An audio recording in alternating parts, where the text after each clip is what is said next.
Good morning everyone, welcome to my channel study smart with RK. तो आज हम 7 June के कुमार गौरव सर की करंट अफेयर क्लास का रिवीजन करेंगे, लेकिन उससे पहले हम कल वाली क्लास का एक बार फटाफट 5 मिनट में उसको रिवाइज़ कर लेते हैं। उसमें सिर्फ करंट अफेयर्स का रिवाइज़ करेंगे, हम लल्लन टॉप वाले जो क्वेश्चन है उनका नहीं करेंगे। तो चलिए स्टार्ट करते हैं। फर्स्ट है कि विश्व पर्यावरण दिवस जो है 5 जून को मनाया जाता है। अभी इसकी 50वीं वर्षगांठ थी। पहली बार जो है इसको कब सेलिब्रेट किया गया था? 5 जून 1974 को। तब इसका होस्ट अमेरिका था और थीम इसकी थी ओनली वन अर्थ। और 2023 की जो थीम है वो क्या है? Solution of plastic pollution. इसके तहत जो कार्यक्रम शुरू किया गया है हैशटैग बीट प्लास्टिक पॉल्यूशन। और इस बार के होस्ट कौन है? आदिब जान कोटेडी-आयबर और नीदरलैंड। कोटेडी-आयबर में इसका होस्ट हुआ है और नीदरलैंड ने इसका सहयोग किया। और आदिब जान से जो है इसकी शुरुआत हुई है कहाँ से? एब्री लैगून स्थान से, जिसे लैगून का मोती भी कहा जाता है। ये प्लास्टिक से भरा हुआ है। फिर है CLN की बात, सेंट्रलाइज्ड लैब नेटवर्क की बात करें, इसमें भारत जो अभी शामिल हो चुका है। टोटल इसमें 13 देश हैं और इसका उद्देश्य क्या है? जो महामारी के प्रकोप से जो बचाने वाले टीके हैं उनका परीक्षण करना। और CLN जो है वो CEPI का भाग है, जिसकी स्थापना 2017 को हुई थी। इसका हेडक्वार्टर कहाँ है? ओस्लो, नॉर्वे में। फिर है वंदे भारत एक्सप्रेस की बात करें, इसका पहले जो नाम था वो T18 था। इसका निर्माण चेन्नई में हो रहा है। और फर्स्ट जो वंदे भारत है वो दिल्ली से वाराणसी तक चली। इसकी मैक्सिमम स्पीड जो है 160 किलोमीटर पर आवर है। और जो 100 स्लीपर ट्रेन का जो टेंडर है बनाने का वो एल्स्टम कंपनी को दिया गया है, जो फ्रांस की कंपनी है। ये जो एल्यूमिनियम की ट्रेन बना रही है, जिसकी स्पीड ही रखेगी 2000 किलोमीटर प्रति घंटा। ये टेंडर कितने का है? 30,000 करोड़ का ये टेंडर है। और एल्यूमिनियम क्यों यूज़ किया? क्योंकि ये जो हल्का और मजबूत होता है, जिससे इसकी स्पीड जो है वो अधिक होगी। नेक्स्ट है UPU जो यूनिवर्सल पोस्टल यूनियन है, इसका उद्देश्य जो है डाक सेवा को बढ़ावा देना, जिसकी स्थापना 1874 में बर्न की संधि से हुई। इसका हेडक्वार्टर कहाँ है? बर्न, स्विट्जरलैंड में। और इसी का जो दक्षिण एशिया का क्षेत्रीय कार्यालय है वो दिल्ली में स्थापित किया जा रहा है। फिर है मणिपुर हिंसा की जो जांच के लिए एक समिति बनाई जा रही है केंद्र सरकार द्वारा, जिसकी अध्यक्षता कौन कर रहा है? अजय लांबा। ये जो है गुवाहाटी हाई कोर्ट के पूर्व मुख्य न्यायाधीश थे। और मणिपुर हिंसा में क्या है कि कुकी, मैती और जो नागा समुदायों के बीच इसमें संघर्ष चल रहा है। फिर अग्रतास एनर्जी स्टोरेज सॉल्यूशन जो है टाटा की एक सहायक कंपनी है, जो कि लिथियम इलेक्ट्रिक व्हीकल जो बैटरी प्लांट है वो गुजरात में स्थापित कर रही है। 20 गीगावाट प्रति घंटा इसकी क्षमता है। ये जो है इलेक्ट्रिक व्हीकल में इसका यूज़ होगा। और इसका मेन क्या है कि बैटरी का जो आयात है वो कम करने के लिए। इसका निवेश कितने का है? 13,000 करोड़ का इसमें निवेश हुआ है। फिर है NIRF की बात करें, national institute of ranking framework, शिक्षा मंत्रालय द्वारा ये पेश किया गया है। पहली बार 2016 में पेश होती है और 2023 में है, जो इसका 8वां संस्करण है। डॉक्टर राजकुमार रंजन सिंह द्वारा पेश किया गया है। ये कौन है? स्टेट एजुकेशन मिनिस्टर है। इस रैंकिंग में जो है 8,686 संस्थान जो शामिल हैं। 5 आधारों पर इसकी 11 श्रेणियों में रैंकिंग डिसाइड हुई है। ओवरऑल की बात करें तो फर्स्ट पे है IIT मद्रास और सेकंड पर है IISc बेंगलुरु। शीर्ष प्रबंधन संस्थान की बात करें, फर्स्ट पर है IIM अहमदाबाद और सेकंड पर है IIM बेंगलोर। और शीर्ष विश्वविद्यालय की बात करें तो फर्स्ट पर है IISc बेंगलुरु और सेकंड है JNU न्यू दिल्ली। नेक्स्ट है कि दिल्ली में जो पुराना किला है उसमें ASI ने, आर्कियोलॉजिकल सर्वे ऑफ इंडिया ने 2500 वर्ष पुराने इतिहास और 9 सांस्कृतिक स्तरों की खोज की है। 9 सांस्कृतिक स्तरों में कौन कौन से? जैसे कि पूर्व मौर्य काल है, गुप्त काल है, मौर्य काल, शुंग कुषाण काल है, मुगल काल है, राजपूत काल है। ये ASI की बात करें, इसकी स्थापना 1861 में हुई थी। इसके संस्थापक कौन थे? Alexander Cunningham. और वर्तमान हेड कौन है? विद्यावती।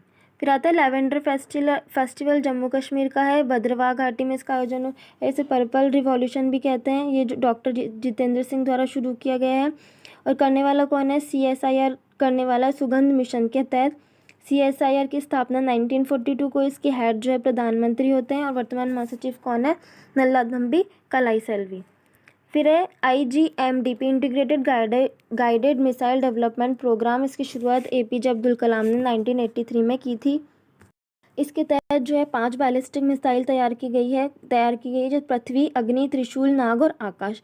पृथ्वी जो है सतह से सतह करने वाली, वार करने वाली, अग्नि सतह से सतह, त्रिशूल सतह से हवा, नाग जो है एंटी टैंक मिसाइल है, आकाश जो है इस सतह से हवा। अग्नि की इसमें 5 वर्जन है, first, second, prime, third, fourth और फिफ्थ। पहले की बात करें, अग्नि फर्स्ट के सफल परीक्षण किया गया APJ अब्दुल कलाम द्वीप, उड़ीसा में। इसकी जो रेंज है वो 7 किलोमीटर रेंज है और हाई क्वालिटी एक्यूरेसी के लिए। और इसको तीनों काम में ले सकते हैं, आर्मी, एयरफोर्स और नेवी। और अग्नि 5 की बात करें तो ये ICBM में इंटरकॉन्टिनेंटल बैलिस्टिक मिसाइल है, एक महाद्वीप से दूसरे महाद्वीप पर अटैक करने की क्षमता रखती है और 5000 किलोमीटर प्लस जो है इसकी रेंज है। तो ये था कल वाली क्लास का रिवीजन। अब हम आज वाली क्लास जो है स्टार्ट करते हैं। तो चलिए, फर्स्ट है, हाल ही में भारत ने किस देश की नौसेना के साथ एकता अभ्यास प्रारंभ किया है? तो मालदीव के साथ। एकता बंदरगाह है जिसका भारत है निर्माण करने वाला है, कहाँ पर? मालदीव में। रक्षा मंत्री राजनाथ सिंह द्वारा इसका शुभारंभ किया है। और एकता अभ्यास जो है वो भारत और मालदीव के बीच में है। ये नौसेना का अभ्यास है और इसका ये 6ठा संस्करण है। हिंद महासागर में होने वाला जो कोई भी अभ्यास है उसका उद्देश्य क्या होता है कि चीन को प्रतिसंतुलित करना, चीन को काउंटर करना। एक्विरियन अभ्यास किसके बीच में? भारत और मालदीव के बीच में। चैनल्स की बात करें तो 8 डिग्री चैनल किसके बीच में है? मिनिकॉय और मालदीव के बीच में। 9 डिग्री चैनल जो है कवरत्ती और मिनिकॉय के बीच में। 10 डिग्री चैनल जो है अंडमान निकोबार के बीच में। कोंकण अभ्यास किस किस के बीच में? भारत और यूके के बीच में। वरुण शक्ति, गरुड़ और फ्रिंजैक्स किसके बीच में? भारत और फ्रांस के बीच में। गरुड़ शक्ति भारत और इंडोनेशिया के बीच में। स्लीनैक्स और मित्र शक्ति किसके बीच में? भारत और श्रीलंका के बीच में। सूर्य किरण अभ्यास है इंडिया नेपाल के बीच में। धर्मगॉर्जन और सैन्य मित्र किसके बीच में है? भारत और जापान के बीच में है। बोंगो सागर और संप्रति अभ्यास किसके बीच में? भारत और बांग्लादेश के बीच में। ओरेन अभ्यास जो है वो फ्रांस के अंदर है। लॉकशील्ड अभ्यास नाटो का अभ्यास है। साइक्लोन भारत और मिस्र के बीच में। तरकश भारत और यूएसए के बीच में। नेक्स्ट क्वेश्चन है, अरब सागर में हाल ही में बनने वाले चक्रवात बिपारजॉय का नाम किस देश द्वारा दिया गया है? तो बांग्लादेश द्वारा। अब बिपारजॉय साइक्लोन जो है अरब सागर में बनने वाला है। गुजरात के पोरबंदर के पास निम्न वायुदाब का इससे निर्माण होगा और बांग्लादेश द्वारा जो है इसका नाम देने वाला है। इसका अर्थ होता है विपत्ति और आपदा। अब भारतीय मानसून जो दक्षिण पश्चिम जो मानसून हवा है उसका प्रभाव होता है। लेकिन अभी क्या हो रहा है, और जो हवा जो है वो हाई प्रेशर से लो प्रेशर तक चलती है। तो क्या हो रहा है कि इस चक्रवात के कारण जो पश्चिमी घाट है, जो महाराष्ट्र से केरल तक जो पश्चिमी घाट है उस पर ये इसका पॉजिटिव इफेक्ट पड़ रहा है। भारतीय मानसून हवा पर जो है वो इसका पॉजिटिव इफेक्ट पड़ रहा है इस चक्रवात का। नेक्स्ट है, असली चक्रवात का नामकरण किसने किया? श्रीलंका, और इसका अर्थ क्या होता है? क्रोध। मोचा चक्रवात का नामकरण यमन ने। चक्रवात को विलीविलीज कहते हैं, कहाँ पर? ऑस्ट्रेलिया में चक्रवात को जो है विलीविलीज कहा जाता है। अल्नीनो का भारतीय मानसून पर क्या प्रभाव पड़ता है? नेगेटिव, क्योंकि अल्नीनो जो है एक गर्म जलधारा है और लालिनो का इफेक्ट जो है वो पॉजिटिव पड़ता है। नेक्स्ट है, हाल ही में राष्ट्रपति द्रौपदी मुर्मू को किस देश का सर्वोच्च नागरिक सम्मान grand order of the chain of the yellow star से सम्मानित किया गया है? तो सूरीनाम। ये सूरीनाम का हाईएस्ट अवार्ड है जो द्रौपदी मुर्मू को मिला है। ये सम्मान पाने वाली पहली भारतीय हैं और प्रदान किसने किया है? चंद्रिका प्रसाद संतोखी, जो कि सूरीनाम के राष्ट्रपति हैं। और 2023 में जो प्रवासी भारतीय सम्मेलन हुआ था इंदौर MP में, उसके चीफ गेस्ट कौन थे? मोहम्मद इरफान, ये गुयाना के राष्ट्रपति हैं। PM मोदी को सर्वोच्च सम्मान कहाँ से मिला है? एक तो पापुआ न्यू गिनी ने दिया है और एक फिजी ने दिया। इन्होंने अपने सर्वोच्च सम्मान जो है वो PM मोदी को दी है। सूरीनाम की बात करें, ये साउथ अमेरिका कॉन्टिनेंट में, इसकी राजधानी है परामरीबो। राष्ट्रपति का प्रावधान कौन से आर्टिकल में? आर्टिकल 52 से लेकर 151 तक भाग 5 में। राष्ट्रपति का जो निर्वाचन है वो आर्टिकल 54 में है। और उसके निर्वाचन मंडल में कौन शामिल हो सकता है? इलेक्टेड MP और MLA। राष्ट्रपति की शपथ आर्टिकल 60 में, और भारत के जो मुख्य न्यायाधीश होते हैं वो शपथ दिलाने वाले होते हैं। राष्ट्रपति का पुनर्निर्वाचन आर्टिकल 57 में, ये कितनी भी बार हो सकता है। फिर है, राष्ट्रपति पद के उम्मीदवार के लिए न्यूनतम आयु कितनी होनी चाहिए? 35 वर्ष। राज्यपाल, उपराष्ट्रपति और राष्ट्रपति, इन तीनों की 35 वर्ष है। राज्यसभा के लिए 30 वर्ष और लोकसभा के लिए 25 वर्ष। राष्ट्रपति अपना त्यागपत्र किसे देता है? उपराष्ट्रपति को। राष्ट्रपति असामान्य स्थिति में अध्यादेश लगता है जो कौन से आर्टिकल में है? आर्टिकल 123, और राज्यपाल पर आर्टिकल 213। राष्ट्रपति उम्मीदवार के लिए निर्वाचक मंडल के कितने सदस्य? प्रस्तावक भी 50 होने चाहिए और 50 अनुमोदक होने चाहिए। राष्ट्रपति के त्यागपत्र की सूचना उपराष्ट्रपति किसे देता है? लोकसभा स्पीकर को। युद्ध या भय आक्रमण की स्थिति में जो आपातकाल कौन से आर्टिकल के तहत? आर्टिकल 352। राष्ट्रपति पर महाभियोग आर्टिकल 61 और हटाने के लिए इसमें कुल का जो है 2/3 बहुमत चाहिए होती है।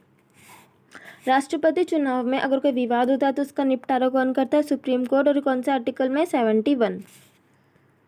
नेक्स्ट है, हाल ही में भारत और किस देश के बीच अंतर्राष्ट्रीय समुद्री पर्यटन पोत MV एम्प्रेस से पहली क्रूज सेवा प्रारंभ की गई है? तो श्रीलंका।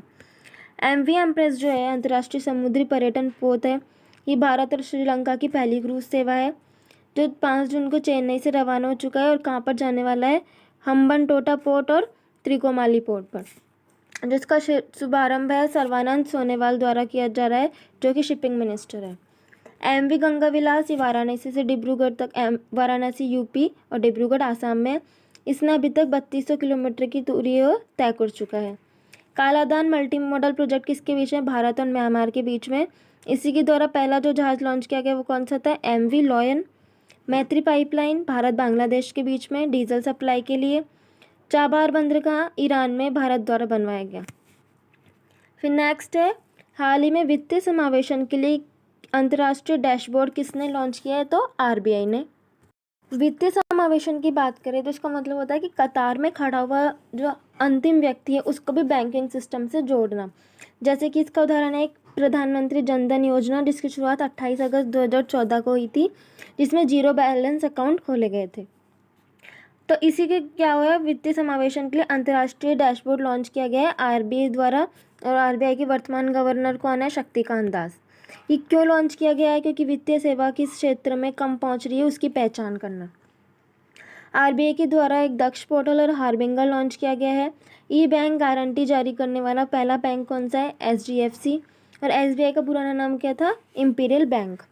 RBI की बात करें, इसकी स्थापना 1 अप्रैल 1935 में अधिनियम 1934 से हुई।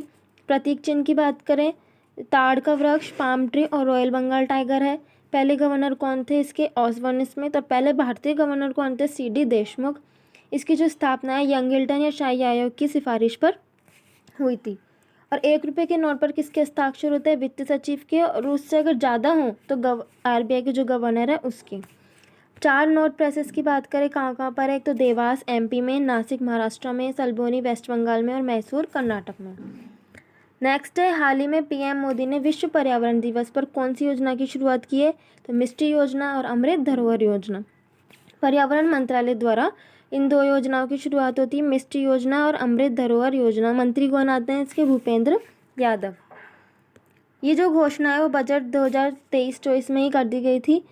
मिस्ट्री योजना में क्या है कि मैंग्रोव वनस्पति के संरक्षण के लिए ये योजना जो है 9 राज्यों में है।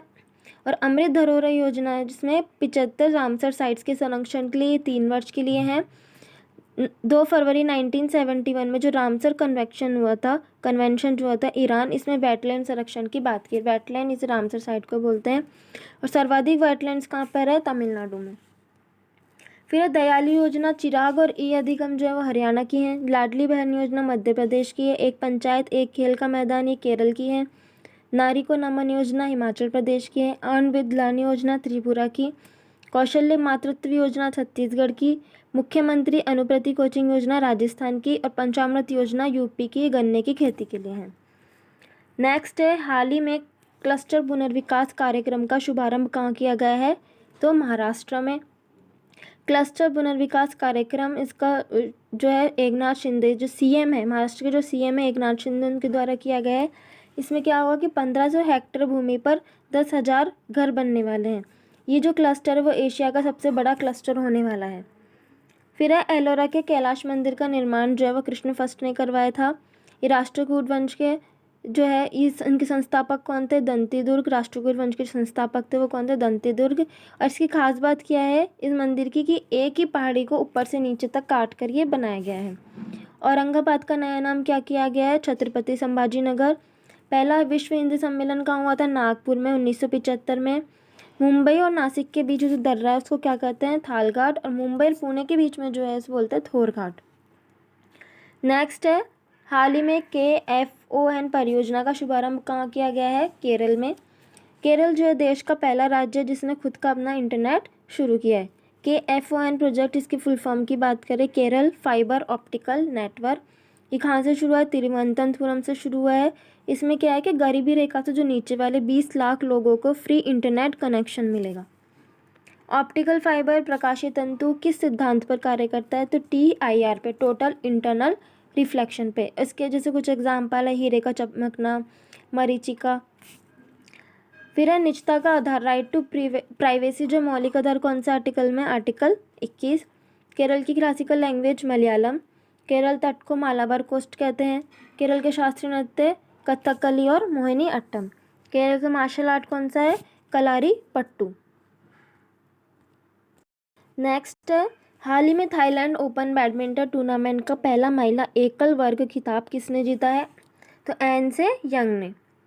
थाईलैंड ओपन बैडमिंटन टूर्नामेंट की बात करें, ये पहली बार बैंकॉक में हुआ है, 35वें नंबर का है। मेल कैटेगरी और फीमेल कैटेगरी के विजेता की बात करें तो फीमेल में एन से यंग, ये साउथ कोरिया से हैं, और मेल में कुंदलावुत, ये थाईलैंड से हैं, इन्हें पहली बार जीता है। ऑस्ट्रेलियन ओपन 2023 की बात करें, टेनिस टूर्नामेंट है। मेल में किसने जीता? नोवाक जोकोविक, ये सर्बिया के हैं। फीमेल आर्यन सबलेंगा, ये बेलारूस के हैं। और युगल वर्ग में किसने? राफेल और स्टेफनी में, ये ब्राज़ील के हैं। इन्होंने जो है वो सानिया मिर्ज़ा और रोहन बोपन्ना को हराया था। फिर थॉमस कप की बात करें, थॉमस कप के 2022 के विजेता कौन है? इंडिया, ये बैडमिंटन टूर्नामेंट है और ये पहली बार भारत ने इसे जीता है।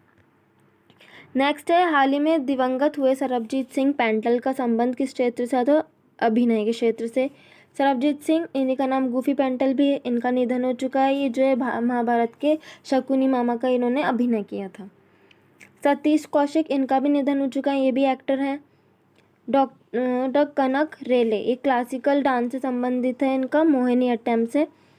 डॉक्टर बालकृष्ण दोषी, ये वास्तुकार थे, इनका भी निधन हो चुका है, इन्हें पद्म विभूषण से सम्मानित किया गया है। दिलीप महालनोबिस, इनका भी निधन हो चुका है। ये कौन है? ORS घोल के जो खोज करने वाले हैं, और इन्हें भी क्या मिला है? पद्म विभूषण। पेले जो है ब्राज़ील के फुटबॉलर थे। भारत के पहले मतदाता श्याम शरण नेगी, जिनका संबंध हिमाचल प्रदेश से आता है, वो भी, इनका भी निधन हो चुका है। नेक्स्ट है, डॉक्टर सुब्रमण्यम जयशंकर ने नामीबिया के विंडहोक में भारत नामीबिया संयुक्त आयोग की पहली बैठक की से अध्यक्षता की है। तो ये था आज की 7 जून की कुमार गौरव सर की क्लास का रिवीजन। आपको वीडियो पसंद आए तो प्लीज़ लाइक और सब्सक्राइब करना ना भूलें, और इसकी PDF आपको मेरे टेलीग्राम चैनल पर मिल जाएगी, जिसका लिंक डिस्क्रिप्शन में है। Thank you for watching.